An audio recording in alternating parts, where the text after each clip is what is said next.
विदुर के नीति शास्त्र के अनुसार आदमी के जीवन में 7 बहुत ही बड़े कष्टकारी दुख हैं।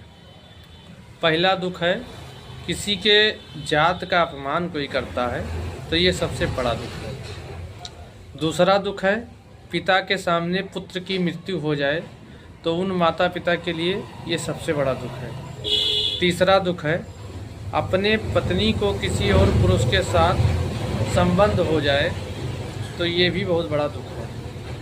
और चौथा दुख ये है कि पकी हुई फसल का ओलावृष्टि से या किसी अन्य कारण से नष्ट हो जाए तो ये सबसे बड़ा दुख है। और पांचवा दुख ये है यदि आदमी गरीबी और निर्धनता में जी रहा है तो सबसे बड़ा दुख है।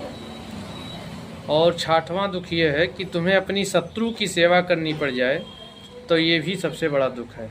और सातवां दुख तो अंत में विदुर जी ये कहते हैं, बड़े कमाल की बात है कि अगर सातवां चीज़ ये है कि अगर आपको कोई ऐसा दुख है जो आप किसी से कह भी नहीं सकते तो ये दुनिया का सबसे बड़ा ही दुख है। ये 7 दुख हैं जो मनुष्य को बहुत कष्टकारी लगते हैं और इनमें एक भी दुख अगर आपको है तो आप बहुत दुखी व्यक्ति हैं।